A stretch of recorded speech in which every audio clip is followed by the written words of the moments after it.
Assalamualaikum warahmatullahi wabarakatuh. Halo semuanya, perkenalkan nama saya Ciara Putri Fauzia. Saya berasal dari kelas 1010 dan saya berasal dari SMA 7 Kota Tangerang Selatan.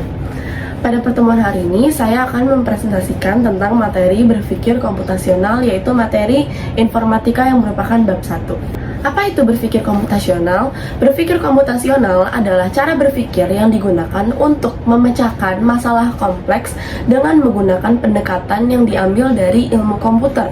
Ini bukan hanya tentang menggunakan komputer, tetapi tentang berpikir secara logis dan juga sistematis. Konsep ini membantu kita memecahkan masalah dengan cara yang lebih efisien, terstruktur, dan dapat diterapkan dalam berbagai bidang. Terdapat 4 konsep utama dalam berpikir komputasional. Apa saja? Yang pertama ada decomposition atau dekomposisi. Dekomposisi adalah proses memecah masalah besar atau kompleks menjadi bagian-bagian kecil yang lebih mudah dikelola. Contohnya, ketika membangun sebuah aplikasi, pertama kita bisa memecah proyek tersebut menjadi bagian-bagian seperti tampilan antarmuka, logika bisnis, pengolahan data. Nah, dengan itu tiap bagian bisa kita kerjain dengan satu persatu. Nah, selanjutnya yang kedua itu adalah pattern recognition atau pengenalan pola. Pengenalan pola adalah kemampuan kita untuk mengidentifikasi kesamaan dalam masalah yang berbeda. Contohnya, jika kita pernah menyelesaikan masalah serupa sebelumnya, kita bisa menggunakan pendekatan yang sama atau serupa untuk menyelesaikan masalah baru, yang dimana itu bisa menghemat waktu dan juga usaha. Selanjutnya yang ketiga itu adalah abstraction atau abstraksi. Abstraksi adalah proses menyederhanakan masalah dengan fokus pada aspek-aspek pentingnya. Sementara detail yang kurang relevan bisa kita abaikan. Contoh, saat merancang sebuah algoritma untuk mengatur data pelanggan, kita bisa mengabaikan detail pribadi yang tidak relevan dan hanya fokus pada pengolahan data yang kita butuhkan saja. Lalu yang keempat, ada algorithm design atau perancangan algoritma. Nah, perancangan algoritma adalah menciptakan serangkaian langkah-langkah logis untuk menyelesaikan masalah tertentu. Contohnya apa? Contohnya adalah misalkan kita merancang algoritma untuk mengurutkan daftar nilai ujian secara ascending atau descending.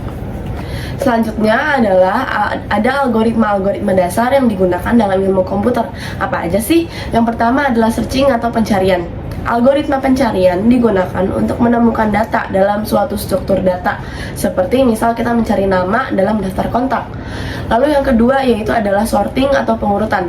Algoritma pengurutan digunakan untuk mengatur data dalam urutan tertentu, seperti mengurutkan nilai ujian dari yang misalkan tertinggi, lalu yang ke paling rendah. Nah, lalu di algoritma pengurutan atau sorting algorithms itu ada 3 jenis. Yang pertama ada bubble sort, kedua ada selection sort, dan yang ketiga ada insertion sort. Yang pertama, bubble sort. Apa itu bubble sort? Bubble sort adalah algoritma yang bekerja dengan cara membandingkan dua elemen berdekatan dan menukarnya jika mereka salah urutan. Lalu bisa kita ulang terus-menerus sampai datanya bisa terurut dengan sempurna. Terus kedua ada selection sort. Nah, algoritma yang ini bekerja dengan cara memilih elemen terkecil atau juga bisa terbesar dari data yang belum terurut, kemudian menempatkannya di posisi yang tepat. Lalu ketiga ada insertion sort, atau ini adalah algoritma ini bekerja dengan menyisipkan elemen-elemen ke dalam posisi yang sesuai dalam bagian data yang sudah terurut.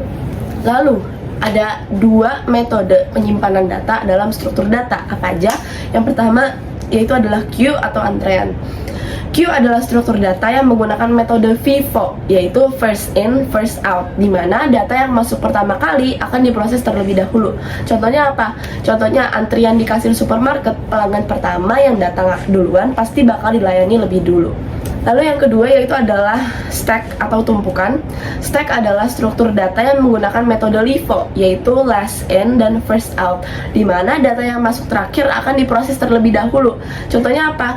Yaitu contohnya adalah tumpukan piring, di mana piring terakhir yang ditumpuk bakal diambil terlebih dahulu kan. Nah, begitulah materi tentang berpikir komputasional. Dari materi yang aku jelasin tersebut, bisa kita simpulkan bahwa berpikir komputasional itu membantu kita menyelesaikan masalah secara efisien dan juga terstruktur.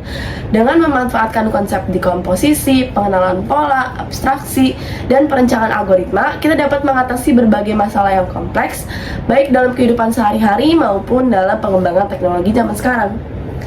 Mungkin sekian dulu penjelasan tentang berpikir komputasional dari saya. Semoga ilmunya ini bisa bermanfaat bagi semuanya. Saya rasa cukup. Wassalamualaikum warahmatullahi wabarakatuh.